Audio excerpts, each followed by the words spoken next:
Eu vi minha esposa rir de mim na frente de todos os amigos, e soube que o casamento acabará ali.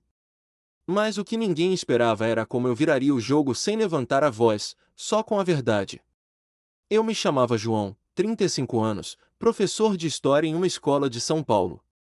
Ana, minha esposa há 4 anos, adorava festas e eventos sociais. Eu a acompanhava por amor, mesmo sentindo que algo mudava. Naquela noite, em uma reunião animada no clube da firma dela em Pinheiros, tudo desabou. Eu tentei entrar na conversa sobre um livro que lera, algo sobre a independência do Brasil, e ela revirou os olhos de forma exagerada. Não foi sutil, as pessoas ao redor notaram e se mexeram desconfortáveis. Tentei ignorar, atribuindo ao cansaço dela após o dia de trabalho na agência de publicidade. Mas então veio o pior.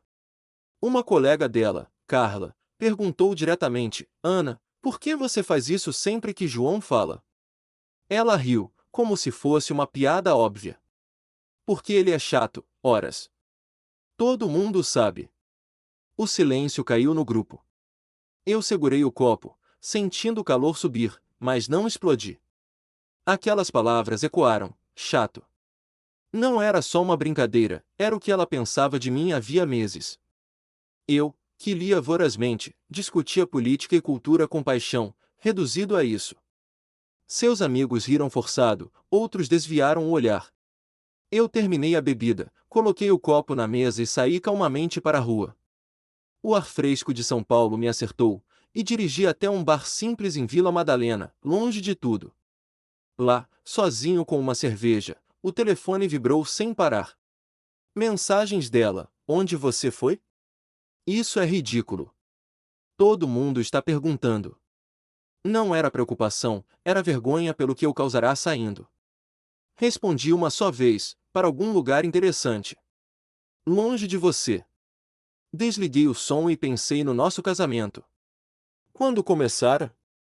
Nas jantares onde ela me interrompia, nas reuniões onde desviava o assunto de mim, nos olhares de desdém que eu justificava como estresse. Eu me encolhia, falava menos, para agradá-la. Mas naquela noite, vi claro, ela me via como um peso, algo a tolerar. Decidi não voltar para casa. Reservei um quarto em um hotel modesto no centro, um lugar neutro para pensar. Deitei na cama, revivendo as festas passadas. Sempre eu no fundo, ela brilhando. No dia seguinte, acordei cedo e caminhei pelo Parque da Independência, organizando os pensamentos. Precisava de espaço. O aluguel da nossa casa em Moema estava no nome de nós dois, mas sem filhos ou bens comuns, seria simples. Liguei para um advogado amigo, que confirmou: separação de 1 ano no Brasil antes do divórcio, e eu podia sair quando quisesse. Voltei à casa enquanto ela trabalhava, peguei roupas, laptop e documentos essenciais. Deixei um bilhete: preciso de tempo. Falamos depois. Ela ligou furiosa: você está exagerando por uma bobagem. Expliquei que não era uma bobagem, mas o padrão de humilhação. Ela negou, disse que eu era sensível demais. Desliguei e mudei para um apartamento alugado em Pinheiros, perto do meu trabalho. Nos dias seguintes, peguei o resto das minhas coisas quando ela saía. Ela mandava mensagens mistas: raiva, súplicas, culpa. Marquei um café neutro para conversar. Cheguei cedo, pedi um expresso. Ela veio atrasada, defensiva: você provou seu ponto. Vamos superar isso. Balancei a cabeça. Não é só aquela noite. É você me fazendo sentir invisível há anos. Contei como ela me calava nas conversas, como eu me adaptava para não irritá-la. Ela desviou, culpando o estresse do trabalho. Insisti: estou me mudando de vez. Mereço respeito. Seus olhos se arregalaram. Você vai mesmo jogar tudo fora? Não jogo fora. Escolho valorizar a mim mesmo. Saí dali sem olhar para trás, sentindo um peso sair. Nos dias que se seguiram, reconectei com amigos antigos, como Pedro, que sempre me alertara sobre os comentários dela pelas costas. Ele confirmou: ela falava de você como um projeto chato. Aquilo doeu, mas liberou. Comecei a frequentar um grupo de leitura na biblioteca municipal, onde as pessoas debatiam ideias sem desdém. Pela primeira vez, falei livremente sobre história brasileira, e todos engajaram, pedindo mais. A tensão crescia quando soube que ela contava a amigos que eu era o dramático. Mas o plot twist veio. Carla, a colega que questionara, espalhou a verdade da festa. As amigas dela começaram a questionar Ana, isolando-a nas próprias reuniões sociais. Eu não busquei isso, apenas vivi. Um mês depois, cruzei com ela no supermercado de Moema. Ela congelou na seção de frutas. Acenei educado e segui comprando, sem drama. Nada senti além de indiferença. A vida fluía, aulas na escola mais envolventes, caminhadas no parque com novos conhecidos. Mas o conflito interno latejava: valerá a pena sacrificar o casamento por respeito próprio? A dúvida me consumia, enquanto via Ana enfrentar as consequências sozinha. 2 meses se passaram desde a conversa no café, e eu mergulhava na nova rotina. As aulas na escola fluíam melhor, eu preparava discussões sobre a ditadura militar que prendiam os alunos, que agora faziam perguntas ativas em vez de bocejarem. No grupo de leitura, ganhei confiança para liderar debates sobre Machado de Assis, e as pessoas pediam minha opinião primeiro. Mas o conflito interno crescia. E se eu tivesse exagerado? Ana me mandava mensagens esporádicas, misturando acusações com pedidos de volta, e eu respondia seco, mantendo distância. Um dia, recebi uma ligação inesperada de Pedro, meu amigo de longa data. Ele trabalhava na mesma agência que Ana e hesitava antes de falar: João, ela está namorando alguém da firma. Começou logo depois que você saiu. E ela conta a todos que você a abandonou por ciúmes bobos. O golpe veio forte. Não era só humilhação pública, era traição concreta, algo que ela escondia enquanto eu lutava com a culpa. Meu peito apertou, mas em vez de raiva cega, planejei ações concretas. Primeiro, consultei o advogado novamente. Ele confirmou que, no Brasil, com provas de infidelidade, eu podia acelerar a separação e reivindicar parte dos bens comuns, como o carro que usávamos juntos. Reuni documentos, extratos bancários mostrando minhas contribuições para as contas compartilhadas, e-mails antigos onde planejava viagens que nunca saíam do papel por causa das prioridades dela. Não busquei vingança violenta, foquei na justiça legal, algo que a faria enfrentar as consequências sem eu sujar as mãos. Naquela semana, cruzei com Carla em uma cafeteria perto da escola. Ela se aproximou, olhos baixos: João, sinto muito pelo que aconteceu. Eu vi tudo na festa e não devia ter ficado quieta. Perguntei sobre Ana, e ela revelou o plot twist: o novo namorado era o chefe dela, promovido às custas de favores, e rumores de assédio no trabalho começavam a circular. Ana ignorava os sinais, achando que o status a protegia. Isso aumentou a tensão, eu via como ela repetia padrões, trocando respeito por ilusão de poder. Decidi confrontar indiretamente. Enviei ao RH da agência um e-mail anônimo com links para leis trabalhistas sobre relacionamentos hierárquicos, citando casos públicos no Brasil. Não assinei, mas sabia que investigariam. A pressão subiu quando Ana me ligou histérica uma noite: Você está espalhando mentiras sobre mim? O RH está me questionando. Neguei, mas expliquei que ações têm ecos. Ela gritou que eu destruía sua vida, mas eu respondi calmo: Você destruiu a nossa primeiro, com palavras e escolhas. Desliguei e bloqueei o número, sentindo a napalha crescer. No dia seguinte, juntei-me a uma caminhada organizada no Parque Ibirapuera com o grupo de Iques. Lá, conheci Sofia, uma designer gráfica que compartilhava meu interesse por história urbana. Conversamos sobre a revitalização de São Paulo, e ela ouviu atenta, sem interrupções. Pela primeira vez, senti conexão genuína, sem o peso do passado. Mas o conflito explodiu de verdade quando recebi uma intimação. Ana entrará com um processo para divisão de bens, alegando que eu a deixará em apuros financeiros. O advogado meu riu: era fraco, pois as contas provavam equilíbrio. Contra-ataquei com pedido de separação judicial, anexando testemunhos de Pedro e Carla sobre o comportamento dela na festa e o novo relacionamento. O juiz marcou audiência, e a tensão me consumia nas noites, sonhava com a traição, acordando suado. Para lidar, intensifiquei as atividades. Liderei uma aula extra sobre direitos civis, inspirando alunos a debaterem igualdade no casamento. Sofia me convidou para um café, e ali desabafei partes da história, ganhando perspectiva. Você fez o certo ao sair. Ela precisa aprender sozinha. O plot twist maior veio na audiência. Ana chegou confiante, mas o juiz questionou o relacionamento dela diretamente, citando o e-mail anônimo que acionara a investigação interna. Ela negou o envolvimento impróprio, mas documentos da firma mostravam promoções suspeitas. O chefe foi rebaixado, e Ana perdeu o cargo, forçada a procurar outro emprego.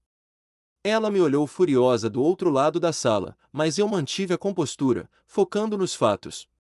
O juiz concedeu a separação imediata, dividindo bens de forma equitativa, com ela arcando mais pelas dívidas acumuladas em festas.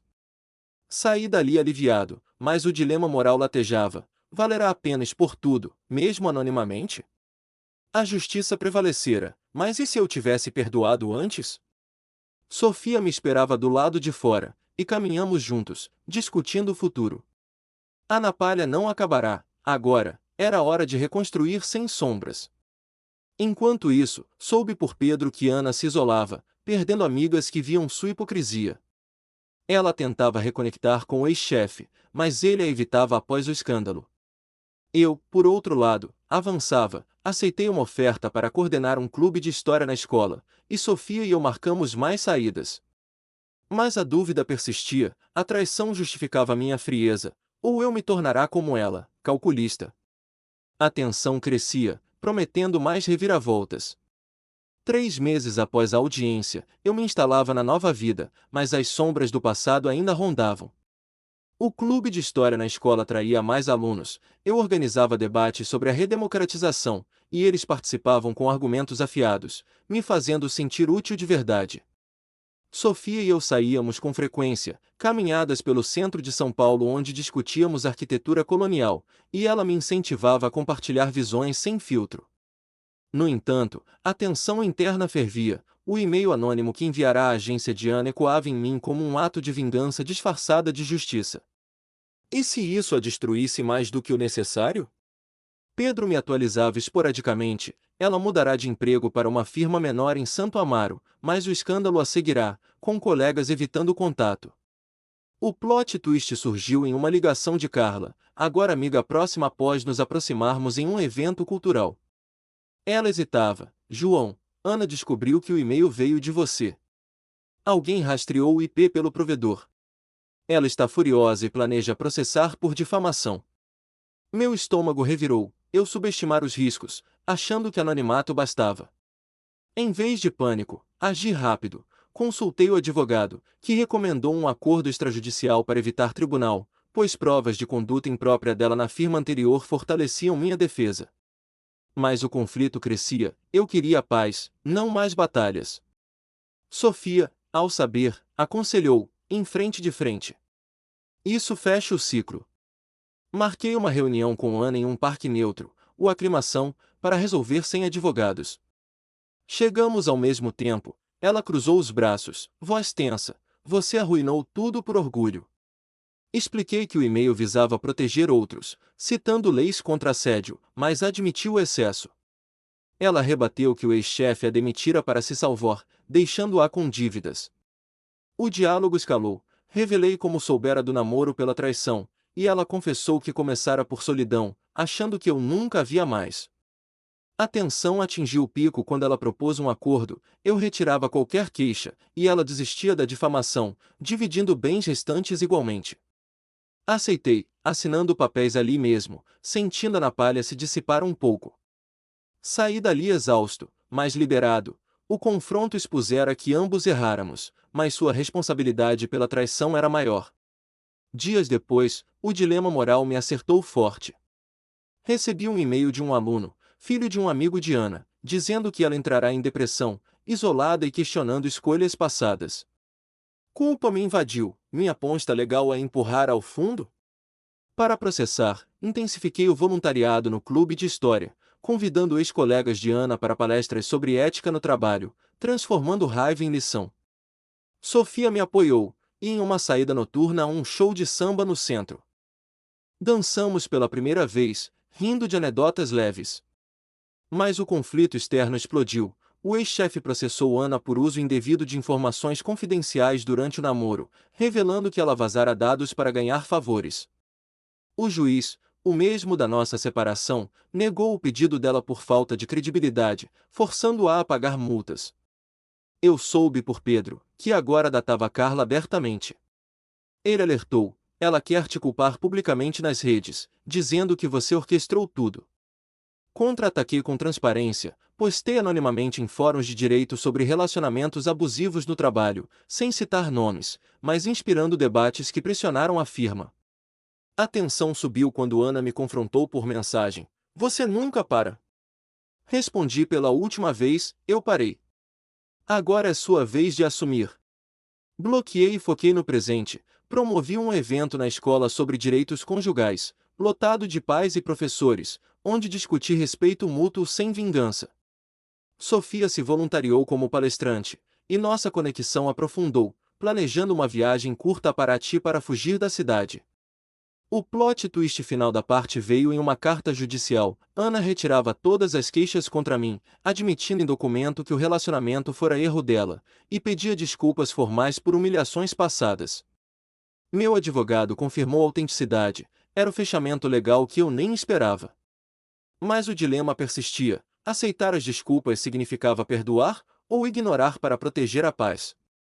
Caminhei sozinho pelo Ibirapuera, pesando opções, enquanto via casais brigando ao fundo. A napalha não acabará, agora, era interna, forçando-me a escolher entre rancor e crescimento. Sofia me esperava em casa com um jantar simples, e ali decidi. Respondi a carta com neutralidade, fechando o capítulo. Avançava, mas a dúvida sobre moralidade me seguia, prometendo mais reflexões. 4 meses após a carta de Ana, eu consolidava ganhos na carreira e na vida pessoal, mas o passado teimava em interferir.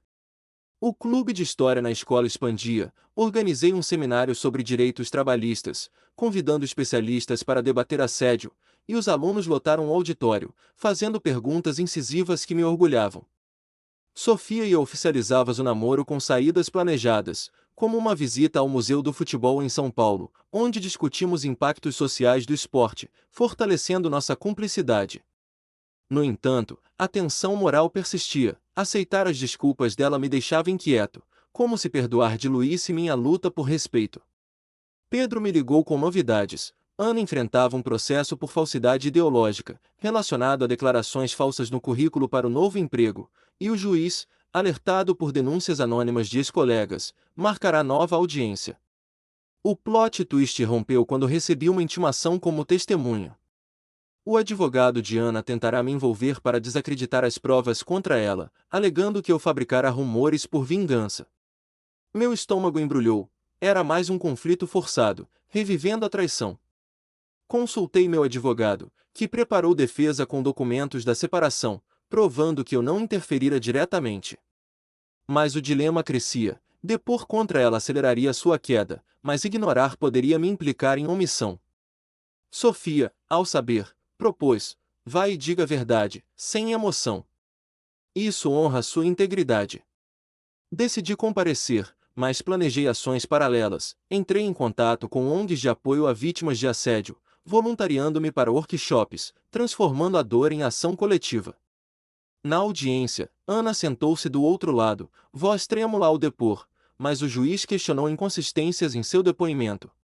Quando me chamaram, relatei fatos objetivos: a humilhação na festa, o início do namoro dela com o chefe e o impacto na nossa separação, sem exageros. O promotor apresentou e-mails que ela enviará a amigos, admitindo manipulações no trabalho. Ela rebateu, culpando o estresse, mas o juiz viu através das desculpas, condenando-a a multa e proibição de cargos gerenciais por 2 anos. Saí dali com peso aliviado, mas culpa residual. Minha testemunha contribuíra para sua punição, ecoando a traição que ela me infligira. No caminho de volta, liguei para Sofia, que me esperava com um plano. "Vamos viajar para Paraty amanhã, como marcado. Deixe isso para trás." A viagem marcou o clímax da tensão. Dirigimos pela rodovia Rio-Santos, parando em praias desertas para caminhadas, onde conversamos sobre limites em relacionamentos. Em Paraty, exploramos ruas de pedra, visitando oficinas de artesãos, e eu desabafei o medo de repetir padrões abusivos. Sofia compartilhou sua própria história de ex-namorado controlador, criando laços mais profundos. Mas o conflito externo ressurgiu via mensagem de Carla. Ana tentará suicídio após a sentença, internada em clínica particular, e a família dela culpava a mim publicamente em grupos de WhatsApp. O pânico me acertou, corri para o hotel, debatendo se voltava a São Paulo. Em vez disso, contatei o advogado para orientação legal, confirmando que eu não tinha responsabilidade direta, mas o dilema moral me paralisava. Vingança legal valerá isso? Para lidar, cancelei o resto da viagem e retornei cedo, organizando uma reunião com o diretor da escola para expandir o clube com foco em saúde mental. Convidei psicólogos para sessões sobre resiliência pós-trauma, ajudando alunos e professores. Pedro confirmou: a família de Ana me processaria por danos morais, alegando que minhas ações a levaram ao colapso. Contra-ataquei contratando perito para analisar comunicações, provando que eu cessara contatos meses antes. A tensão subiu em uma ligação da irmã dela: você destruiu nossa família. Expliquei que ações dela plantaram as sementes, e sugeri terapia em vez de briga. Ela desligou, mas o plot twist veio. O processo foi arquivado por falta de provas, com a família priorizando recuperação de Ana.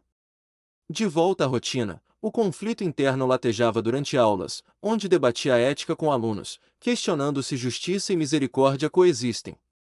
Sofia me apoiou em terapia individual, onde processei a traição sem rancor. Organizei um evento beneficente no Ibirapuera, arrecadando para ONGs de apoio psicológico, e Ana, surpreendentemente, doou anonimamente via amigo em comum, sinal de arrependimento? A dúvida crescia: confrontá-la para fechamento, ou deixar o tempo curar? Caminhei sozinho à noite, sentindo a napalha evoluir para aceitação. Sofia planejava nosso futuro, mas o dilema persistia, preparando o terreno para a resolução final. 8 meses após a carta de Ana, eu mergulhava na consolidação de uma existência renovada, mas o encontro na portaria da escola ainda reverberava, forçando-me a examinar as ramificações de cada decisão tomada ao longo da jornada. O seminário sobre saúde mental na escola evoluíra para um programa anual. Com parcerias firmadas com clínicas locais, eu coordenava sessões semanais onde alunos e pais debatiam estratégias de coping com estresse relacional. E os feedbacks indicavam redução em casos de absenteísmo por motivos emocionais. Sofia e eu expandimos o clube de história para incluir módulos online, atraindo participantes de outras cidades, e passávamos tardes revisando currículos que integravam narrativas pessoais de resiliência histórica, como as lutas das sufragistas brasileiras. Apesar dos avanços, o dilema moral se aprofundava. O pedido de perdão dela, entregue com itens pessoais como um relógio que eu dera no noivado, me confrontava com a possibilidade de que minha busca por justiça tivesse acelerado sua crise, ou se, ao contrário, a forçara a um crescimento necessário. Pedro, agora casado com Carla, me atualizava com cautela. Ana completará o curso de terapia e iniciará um blog anônimo sobre recuperação de erros conjugais, onde descrevia padrões de desrespeito sem citar nomes, ganhando seguidores que compartilhavam experiências semelhantes. O plot twist inicial dessa fase surgiu durante o congresso em Brasília, onde minha palestra sobre mediação familiar atraíra a atenção de jornalistas. Um repórter da Folha de São Paulo me abordou pós-evento, revelando que investigava casos de assédio corporativo em agências de publicidade, e meu testemunho anônimo na audiência de Ana servirá de base para um dossiê que expunha práticas sistêmicas na firma dela. Meu coração acelerou. Eu nunca imaginara que ações isoladas gerassem impacto amplo, mas o dilema crescia. Isso validava minha intervenção. Ou me tornava cúmplice de uma exposição pública que a humilharia mais. Sofia, ao meu lado, sugeriu: use isso para educar, não para se culpar. De volta a São Paulo, organizei uma live conjunta com o Congresso, debatendo leis trabalhistas e direitos em relacionamentos hierárquicos, com convidados como advogados e sobreviventes, alcançando milhares de visualizações e inspirando petições online por reformas. A tensão escalou quando recebi um e-mail da irmã de Ana, convidando-me para uma sessão de mediação familiar voluntária, mediada por um terapeuta neutro. Ela explicava que Ana, estabilizada após a internação, queria expressar gratidão pelo fechamento legal que permitirá sua reflexão, sem intenções românticas. Hesitei dias, pesando riscos emocionais, aceitar poderia reabrir feridas, mas recusar perpetuaria o isolamento mútuo. Consultei meu advogado, que liberou desde que documentado, e marquei o encontro em um centro comunitário em Moema. Lá, Ana chegou pontual, voz firme mais baixa. Eu errei ao te humilhar e trair, projetando inseguranças que agora enfrento em terapia. Obrigada por não revidar com ódio. Respondi com honestidade, descrevi como a traição me forçara a redefinir limites, e como via sua recuperação como prova de que responsabilidade pessoal cura. O terapeuta guiou o diálogo para ações concretas. Ela se comprometeu a mentorear mulheres em abrigos sobre detecção de padrões tóxicos, e eu ofereci acesso a materiais do clube de história para seus workshops. Saímos dali com acordo assinado de não interferência mútua, aliviando um peso que eu carregava há meses. Dias após, o conflito moral se ramificou em oportunidades inesperadas. Um editor de uma revista educacional me contatou, propondo um artigo sobre narrativas de superação pós-separação, baseado em trechos anonimizados da minha história. Aceitei, escrevendo sobre como a traição inicial, a humilhação na festa e o namoro revelado, me impulsionaram à advocacia, sem detalhes sensacionalistas. O texto saiu em edição nacional, gerando convites para podcasts onde debati com psicólogos a linha entre justiça e vingança, enfatizando que perdão seletivo preserva a integridade sem apagar erros. Sofia contribuiu como coautora em um capítulo, detalhando dinâmicas saudáveis que construímos, como comunicação aberta em decisões diárias. No trabalho, o diretor da escola promoveu-me a coordenador de projetos sociais, integrando o clube a currículos nacionais, e organizei intercâmbios virtuais com escolas de outras regiões, focando em temas como igualdade de gênero na era digital. O plot twist maior veio em uma carta coletiva de ex-alunos. Eles formaram um grupo de apoio inspirado nas minhas aulas, ajudando pares em crises relacionais, e citavam Ana como exemplo anônimo de redenção, após ela palestrar em uma sessão sobre erros profissionais. Pedro confirmou, ela reconquistara confiança em um emprego freelance como consultora ética, evitando hierarquias, e evitara relacionamentos até processar o passado. Isso me confrontou com a ironia, minha aposta legal, inicialmente reativa, catalisara mudanças em círculos amplos, incluindo o dela. Para processar, iniciei terapia em grupo com Sofia, onde exploramos impactos de traições em identidades, e saímos mais fortes, planejando a adoção de um cachorro como símbolo de compromisso leve. O dilema se resolveu em aceitação gradual. Perdoar antes da crise dela poderia ter evitado dor, mas a justiça completa permitirá crescimento autêntico para ambos, provando que responsabilidade mútua constrói legados duradouros. A resolução final se materializou no casamento nosso, em uma cerimônia simples no Parque da Independência, com votos que enfatizavam respeito incondicional e apoio em conflitos. Familiares e amigos, incluindo Carla e Pedro, testemunharam, e um convidado surpresa, a irmã de Ana, entregou um presente simbólico, um livro sobre reconciliação familiar, com nota de boa sorte dela. Não trocamos palavras, mas o gesto fechou o ciclo. Pós-casamento, lancei um livro digital compilando palestras do clube, com capítulos sobre navegar traições sem violência, vendendo edições para ONGs. A vida fluía com propósitos renovados, viagens curtas a Paraty viraram anuais. Debatermos história local com guias, e o clube atingiu 1.000 membros, inspirando capítulos em outras cidades. Agora, após essa odisseia de humilhação, traição, confrontos legais e redenções paralelas, reflitam profundamente: se enfrentassem uma traição similar, optariam por perdoar prematuramente na esperança de salvação mútua, ou priorizariam a justiça integral, mesmo arriscando crises no outro? Compartilhem nos comentários suas perspectivas sobre dilemas morais em uniões rompidas. O debate enriquece a todos e pode guiar escolhas reais.